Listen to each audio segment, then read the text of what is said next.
বর্ষসেরা ফুটবলারের শিরোপা পেলেন ফ্রান্স তারকা উসমান দেমবেলে। স্পেনের তরুণ তুর্কি লামিনে ইয়ামালকে পিছনে ফেলে সেরার শিরোপা উঠল পিএসজি তারকার মাথায়। সোমবার খেতাব জেতার পর নিজের আবেগ নিয়ন্ত্রণ করতে পারেনি ফরাসি তারকা। প্রথমে নিজের পরিবারকে ধন্যবাদ জানান তিনি। তারপরেই পূর্বসূরি করিম বেনজেমার স্মৃতি উস্কে দিয়ে বলেন, এটা আসলে মানুষের ব্যালন ডি'অর। কনিষ্ঠতম হিসেবে ব্যালন ডি'অরের জয়ের হাতছানি ছিল ইয়ামালের সামনে, কিন্তু মাস্টার স্ট্রোকের ট্রফি গেল দেমবেলের হাতে।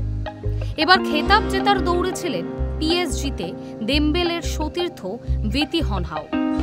সকলকে টপকে শেষ পর্যন্ত বর্ষসেরা হলেন 28 বছর বয়সী দেমবেলে। গত মরশুমে অনবদ্য পারফর্ম করেছেন ফরাসি তারকা। পিএসজির চ্যাম্পিয়ন্স লিগ জয়ের অন্যতম কারিগর তিনি। গোল, অ্যাসিস্ট, ম্যাচের মোড় ঘুরিয়ে দেওয়া সমস্ত ভূমিকাতেই সফল হয়েছেন দেমবেলে।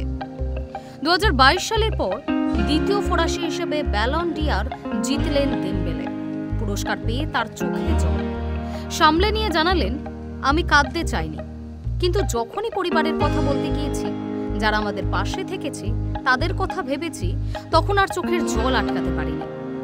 আমি কোনোদিন এই ট্রফি জেতার জন্য আলাদা করে চেষ্টা করিনি, তবে এই ট্রফি পেয়ে আমি খুবই খুশি। তারপর বেনজেমার সেই মহান উক্তি স্মরণ করিয়ে দিয়েছেন দেমবেলে। 2022 সালে ব্যালন ডি'অর জেতার পর বেনজেমা বলেছিলেন, এই ব্যালন ডি'অর মানুষের। সোমবার পিএসজি তারকা বলেন, বেনজেমা প্রথমবার মানুষের ব্যালন ডি'অর জিতেছিল, আমি দ্বিতীয়বার জিতলাম। সম্প্রতি চোট পেলেও দ্রুত সুস্থ হয়ে ফিরে আসবেন আশাবাদী দেমবেলে। High news network.